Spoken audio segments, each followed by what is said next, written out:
Before I started into the talk, I just wanted to say give you a little bit of my background and sort of along the way give you some insight about the perspective that I come to these educational questions from. So I graduated many years ago here from University of Auckland, long before this building existed. I did my Bachelor of Engineering just across the street. I then went to MIT. You can see traded one very blue sky city for another, and if we can look out the window and say something about the advertising. Did my master's and PhD at MIT in aerospace engineering. After that, I worked at Boeing for about a year in California and then went back to MIT to join the faculty. And I've been on the faculty at MIT since then, since 2001. So I do spend a lot of my time thinking about education and educational innovation, but most of my time is on my core research. And my research area is really around the theme of data to decisions in many complex systems, but primarily in those that show up in aerospace engineering. So we develop computational models, mathematical models that target making better decisions. And a lot of our work is targeted towards the design of future aircraft, both manned and unmanned aircraft, thinking about different concepts that might mitigate environmental impact of aircraft, think about a more sustainable future for aircraft, address some of the challenges and the opportunities that are out there in terms of autonomy. You see a lot in the news about self-driving cars. Autonomy is also a very big question for aircraft. And I work collaboratively in a lot of places, including spending a lot of time in Singapore at the Collaborative International Design Center there.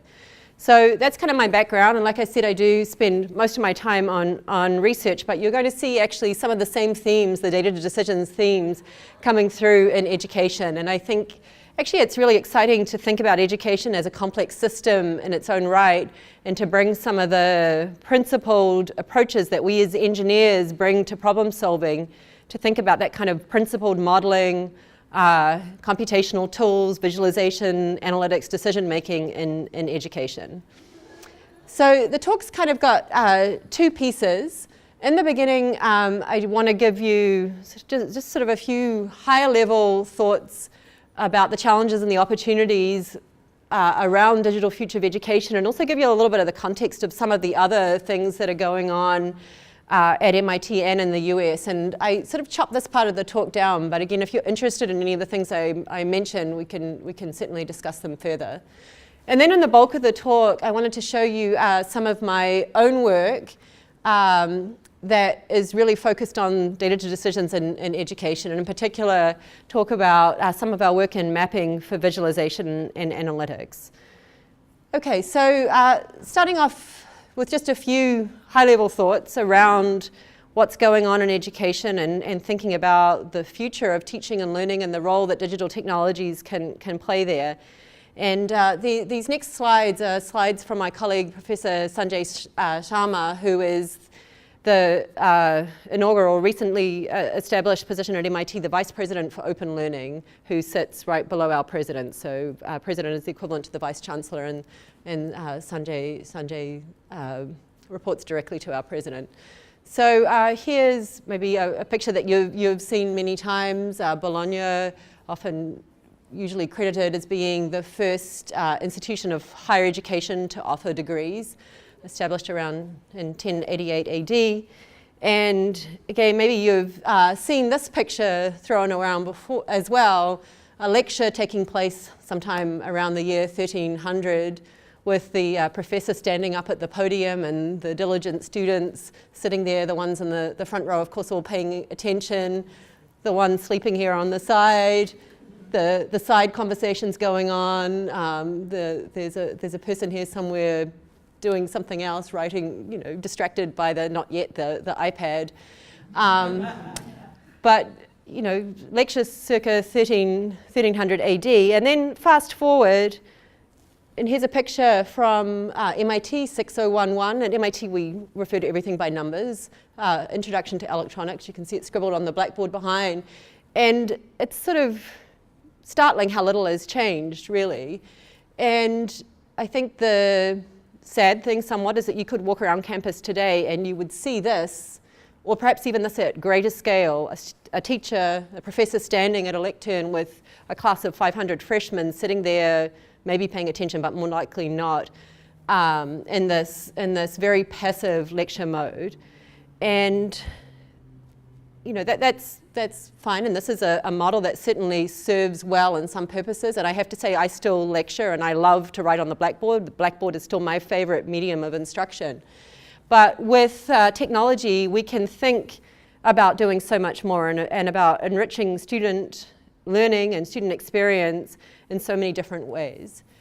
And we could look outside of education at other industries and think about how technology has absolutely revolutionized everything else in our life, from the way we navigate with maps to the way we shop to the way we decide where to go for dinner. I mean, it's completely different. In particular, thinking about this revolution in leveraging data for insights and driving decisions. And there are a couple of industries to point to in that regard. One is finance, thinking again about at scale how data are leveraged to extract insights and to drive decisions. And the other is healthcare, where I'd say that's a revolution that's kind of ongoing right now. And of course, many different entities within healthcare are trying to grapple with legacy systems and records and data and how that is used to drive decisions. And I think very much that revolution is coming to education, but for whatever reason, education seems to be a very slow adopter in many cases of technology. Change is really, really hard. I mean, certainly change is very hard at a place like MIT. So this is really exciting. It's an exciting time. There's a lot going on. There's a lot of other examples to point to. And thinking about what all this means for education, I think is really important. So again, just to give you a little bit of context. So if you wind back maybe a few years ago, I think it was 2012 that was declared Year of the MOOC. 2012 or 2013 was declared Year of the MOOC. And you could pick up, or not pick up, but click on New York Times every week and read an article about how residential universities were going the way of the dodo, that no longer would a student need to pay $45,000 per year to come to a place like MIT. Instead, they would log on and take all these classes for free, and then at whatever pace put together online classes and get degrees, and no longer would we need residential universities. So that was kind of the tone, certainly in the media. And you add that together with pressure from society and from the government around the cost of higher education, and I see it in the media here in New Zealand a lot.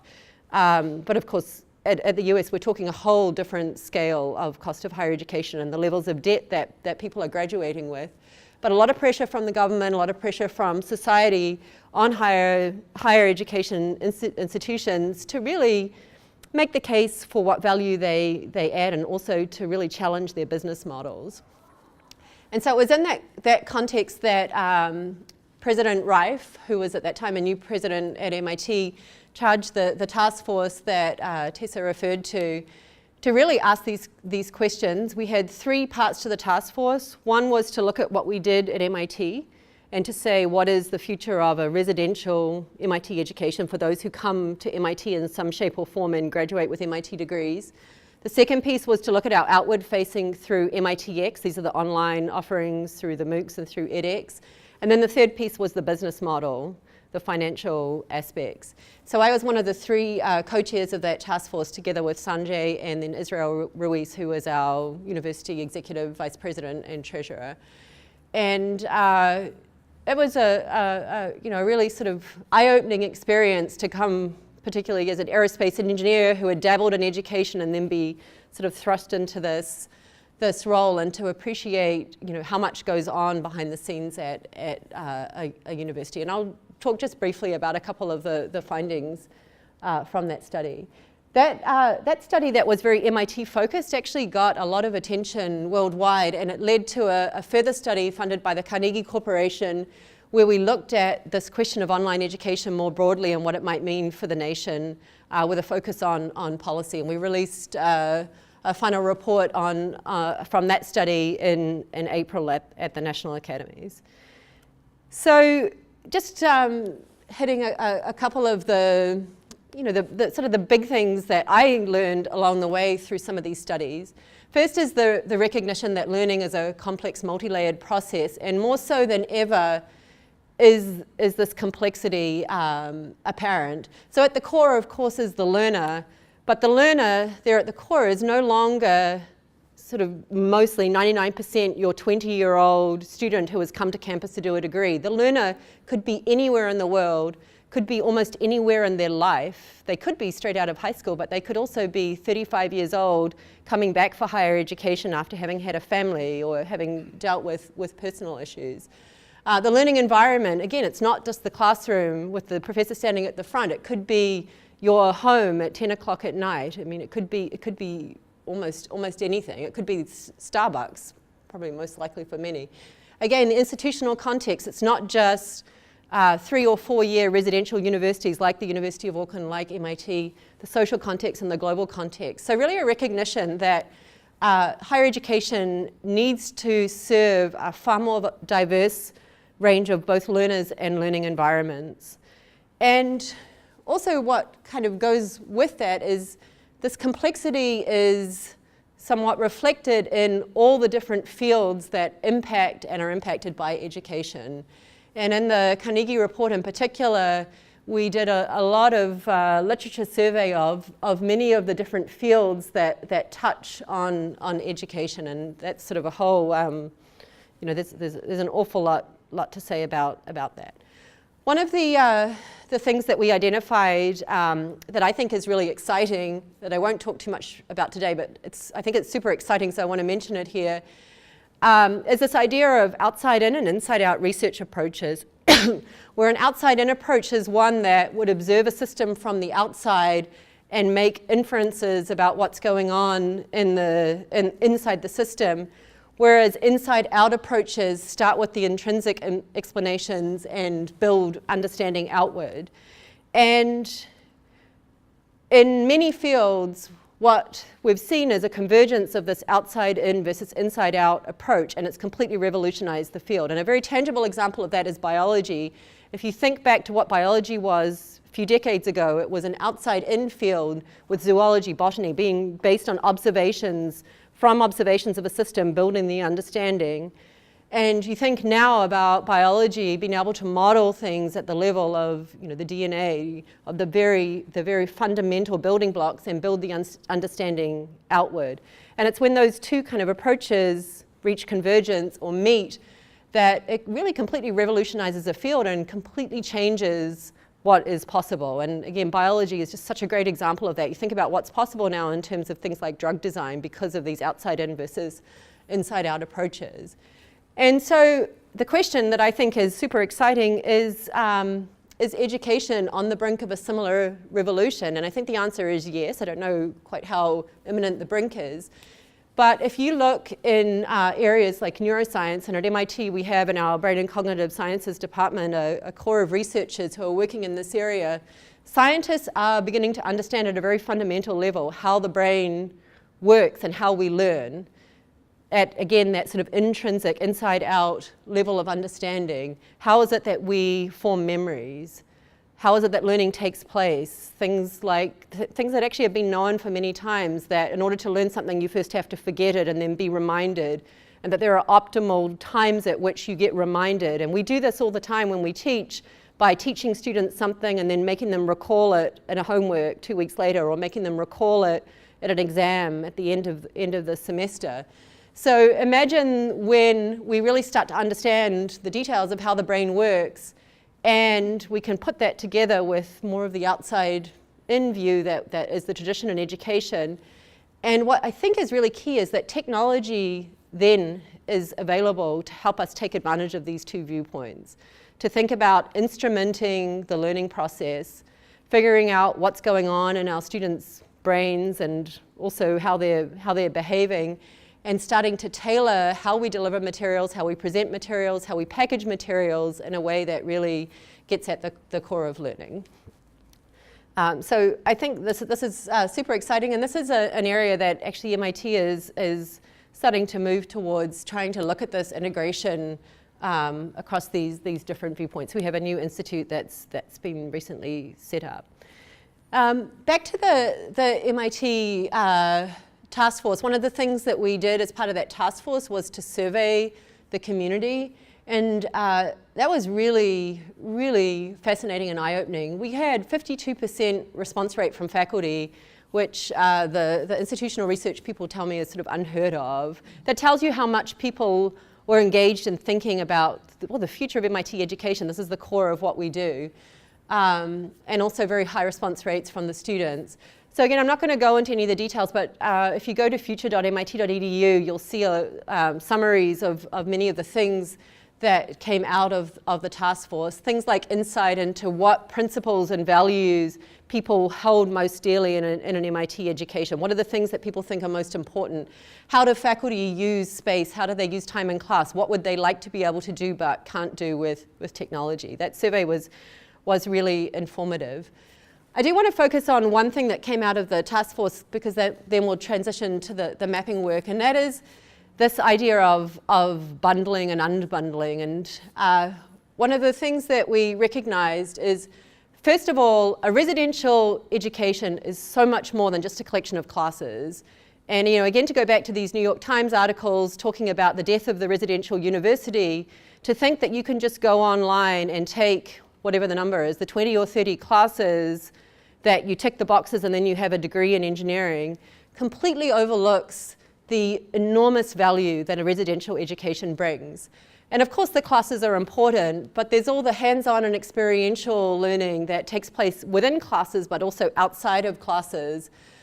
There's all the informal learning that takes place, students interacting with each other, students interacting with TAs, students engaging with research experience in labs, that sort of informal learning that just happens when students from across campus end up in a class together and start working on a problem set and then figure out they have a common interest. And yes, you can replicate some of that in an online environment, but I don't think you can even come close to really matching it. And even more, the residential experience, living in a dorm, participating in clubs, teams, and sports. So all of that bundled together is what we think makes the value of a residential education. And yes, there are places where online learning can complement, can maybe help us be financially more efficient, can be more effective, but there are many aspects that online we don't think is going to replace. However, we also recognize that the way we present this bundle to a student, and I'll talk here about the MIT, the US system, which I think is actually more tightly constrained than the University of Auckland system, although I have to say engineering is a pretty tightly constrained degree. Actually, I think when I was an undergrad at engineering, I got to choose maybe 2 or 3 classes total in my whole 4 years, and those classes were chosen from a list of maybe 10. Right? So in other words, the degree programs are very inflexible. You come in, you're expected to kind of go in lockstep with your cohort. In the US, you're a freshman, you're a sophomore, you're a junior, you're a senior. When you come into the university, you're class of N+4, which automatically there sets the expectation that you will graduate in 4 years. The classes pretty much come in these semester-long classes. There's, again, very little flexibility. In my own aerospace engineering degree, if you fail a class in your second year, you're in real trouble, because it's very hard for you to kind of keep with the rest of the program. And I think the same is true for some of the programs here at University of Auckland. So it's a very tightly packaged, bundled system. And again, if we look to some of the disruptions and the innovations that have taken place outside of education, the phenomenon of unbundling is everywhere. And one example that many people give is the example of iTunes, that back when I was young, many years ago, you had to go to the store and buy the whole album on the record, right? Then you had to buy the whole thing on the tape, and then the CD. Now you don't. You go to iTunes and you buy for $1 the songs you want. You make your own playlists. And so we ask the question, is this an opportunity to think about transforming the way we teach by giving students more flexibility, by recognizing that there are all these pieces and that the experience is kind of the sum, the synergistic sum of these pieces, but thinking about offering these pieces with more flexibility and more of the mix and match model. And so this was maybe the biggest theme that came out of our internal facing task force at MIT, was to think about flexibility through things like modularity, breaking courses up into smaller pieces, blended models, recognizing what online could do well and pairing that together with the residential experience. But at the same time, making sure that we didn't just end up with sort of a lottery of pick all these pieces, tick these boxes, and then what you have is a degree. That when we think about flexibility, modularity, and blending, we really have to think about giving context, contextualizing, and connecting the pieces. I guess one more slide before I get to talk about the mapping. This just another sort of piece of evidence around this unbundling or this move to modularization. So this is a plot that comes from the paper reference here in this ACM conference on learning at scale. And what it's showing is medium engagement time in minutes versus video length. The green curve at the top here are for lectures, and the orange one there for tutorials. And that's not fraction of the video that the students watched, up here 12 to 40 minutes. This is the actual time that they watched. So what it tells you is that here, around 6 to 9, 9 to 12 minutes, the students were engaged for around 6 minutes. But all of a sudden, when the videos got out here and got longer than 12 minutes, they started engaging for 4 minutes in the medium time.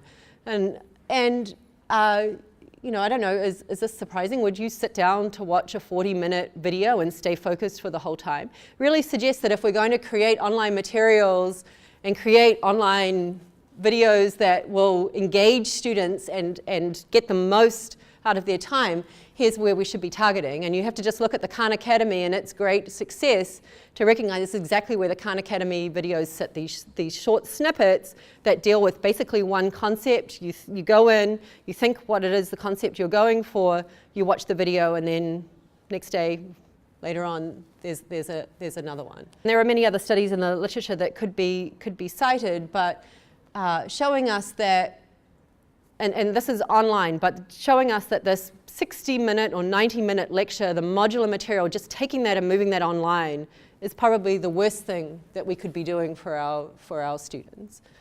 Okay, but as I said earlier, it's not just about taking 4 years worth of experience and breaking it into 9-minute videos.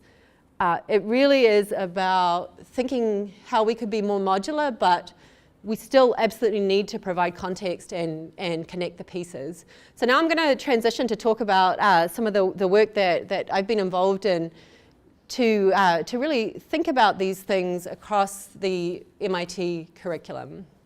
So when I joined the faculty MIT 2001, of course, when you're hired for your grand research potential, but then all of a sudden you show up and they say, oh, and by the way, you have to teach, which is the way in itself a whole nother question around faculty training.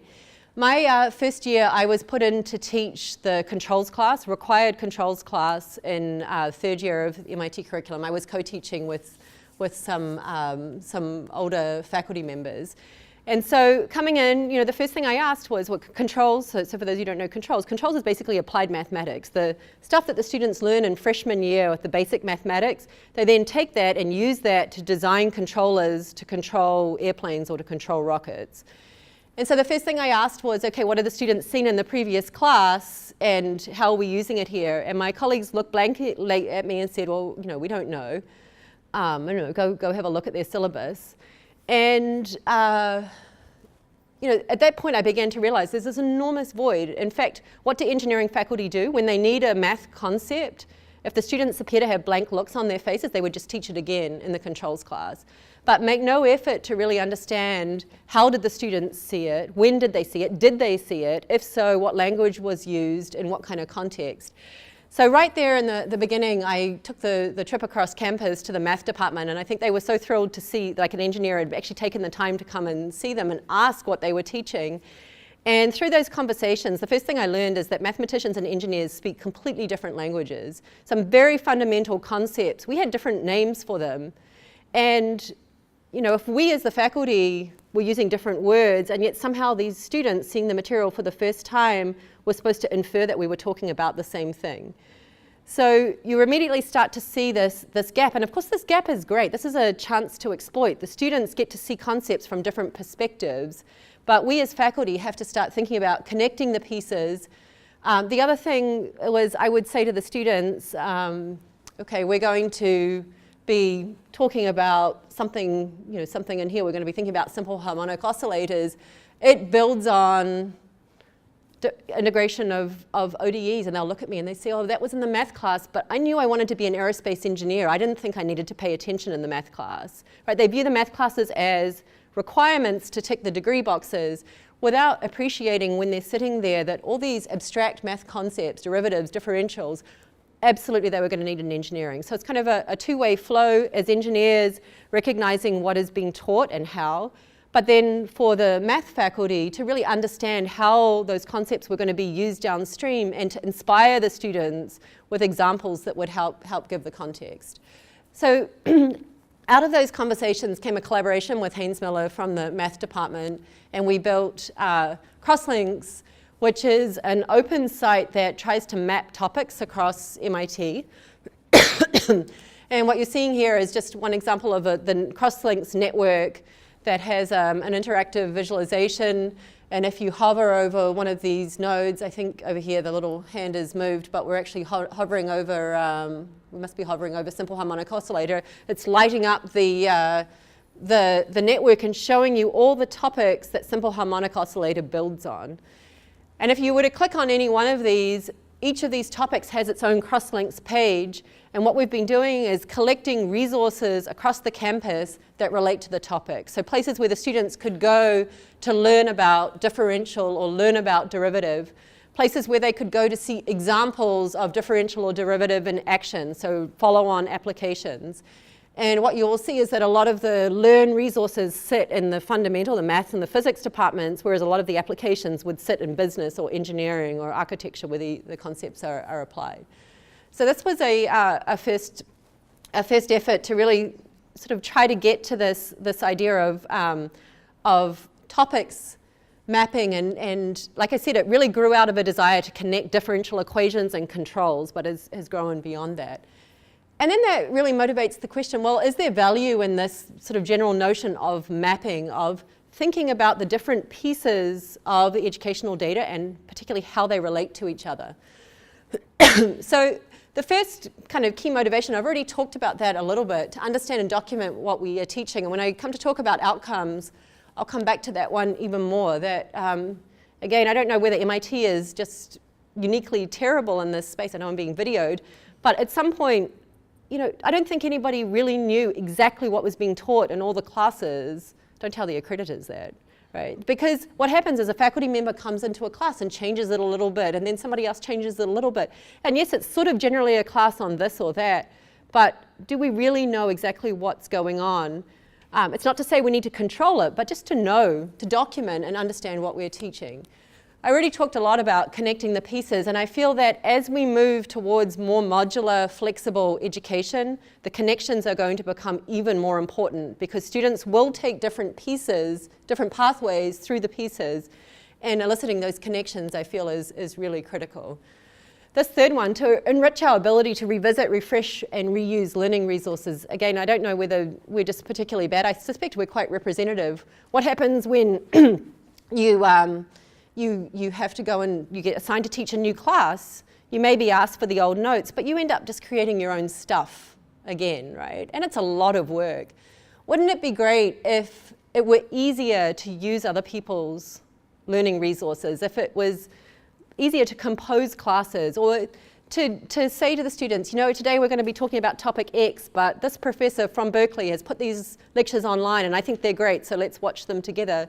I mean, we can do that today, but I don't think the technology is really set up to let us do that in any kind of sort of systematic at scale way. And then finally, to inform our future educational innovations. And again, when I talk about the outcomes, I'll come back to this. But before, at MIT in my department, before we could have any conversations about modularity, about breaking up some of our big classes to give the students more flexible pathways, we really needed to understand at a deeper level what depended on what in the classes. And until you really know what you're teaching and you know how it's connected, it's really hard, I think, to think about innovating. Okay, so just back, here's another snapshot of an example from Crosslinks. The other piece, and maybe this actually should be a number 5 on the Y map, the other piece that's kind of really exciting is getting at the data, getting at the analytics that'll really let us understand what the students are doing with our material and what that means for what they are or are not learning and how that might help us to provide them with better resources. So in this example, we have a student who came to the All Topics page at Crosslinks, opened up 3 pages related to L'Hopital's rule, linear approximation and quadratic approximation. Maybe the terms don't mean that much to you. Then from L'Hopital's rule went to something called indeterminate forms. I should say up here opened an MIT OpenCourseware page. So this is a resource, something where they could go and read about L'Hopital's rule and spent 3 minutes there.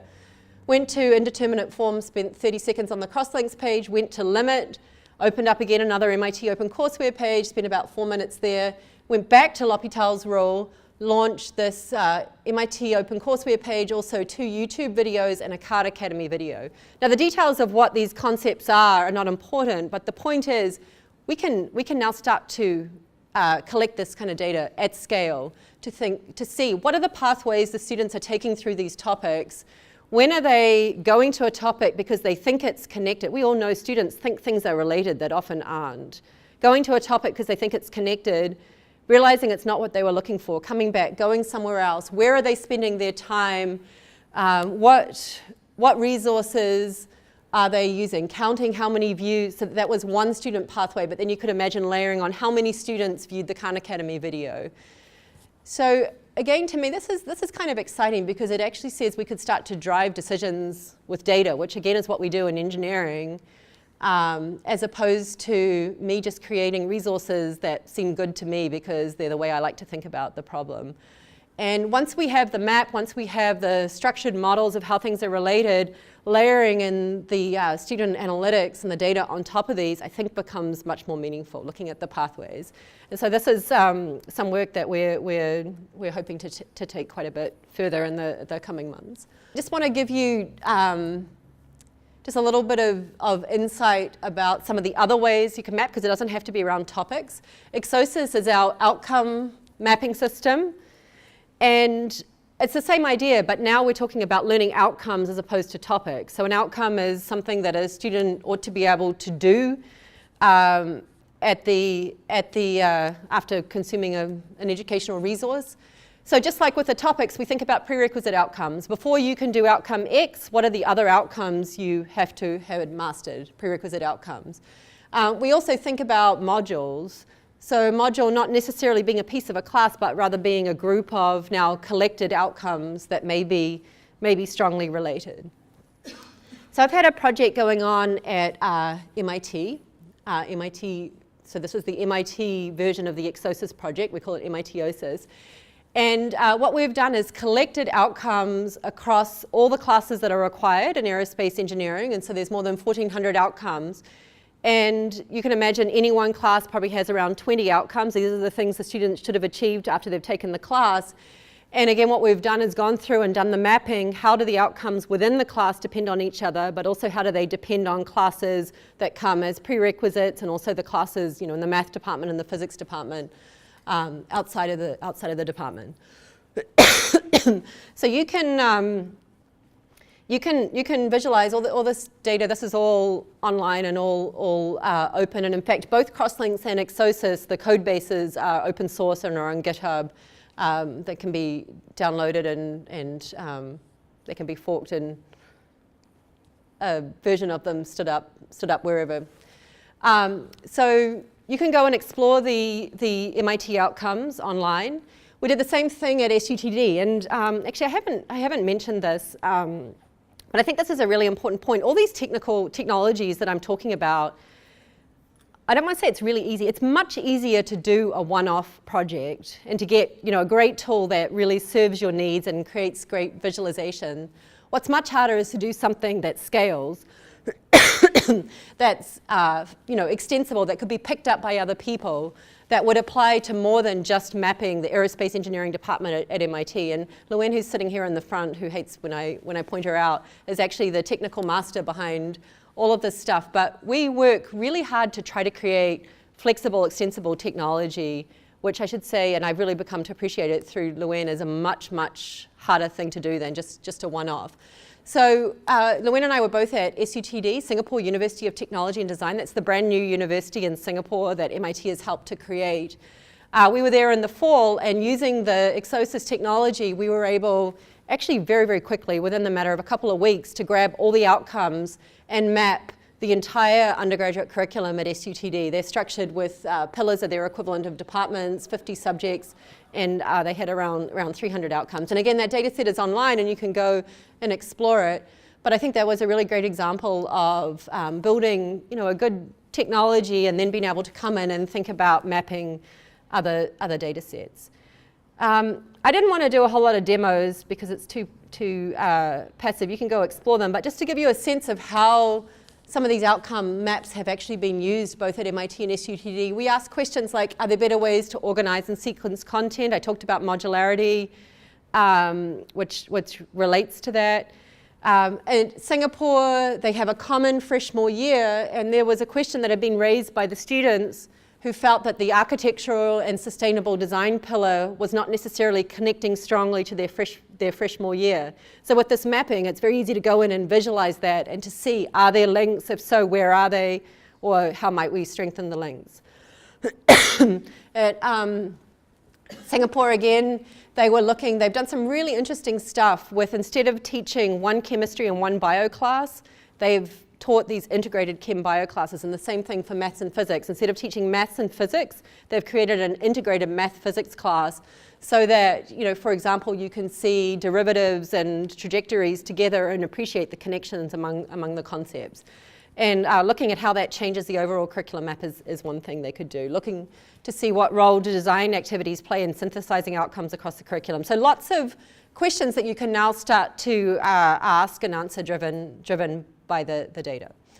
Okay, so last piece, I said I would give you a chance to interrupt and ask questions, but so far I've been talking. But let me talk about just the last piece briefly here, which is moving a little bit more towards the analytics question. And this is the latest project that Luann and I have been working on.